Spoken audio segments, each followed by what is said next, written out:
By default, your Google form looks a certain way. So let's say, for example, if I were to go to preview, then you can see that all you see is a plain like data title right here. And then this is it. The purple stripe is there, purple button is here.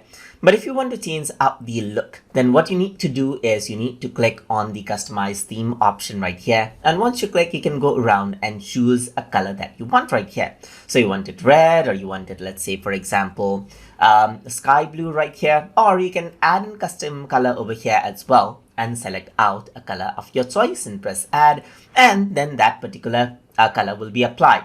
Similarly, you can go around and select a background color of your choice from over here as well and choose a font style that you like as well. So you can make it more playful or make it more formal right here, or just choose basic just like this. You can also go around onto the header option right here, and then you can choose from one of these images that you see right here, and that image will be added onto the header. So let me just close this and click choose image again. So over here, you can go to different sections right here, or go to upload and upload out for, let's say, image from your computer. Or you can go to photos right here and select from one of those photos and click on insert. And then a cropping option will appear where you will have to select a portion of the image just like this and press done.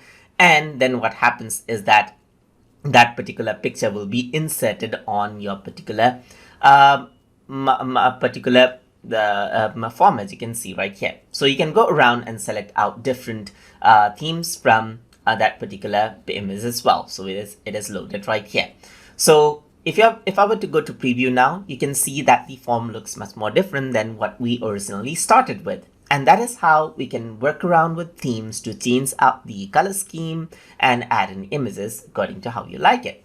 So hope you guys learned something as always. And as always, please like, comment, share, and subscribe.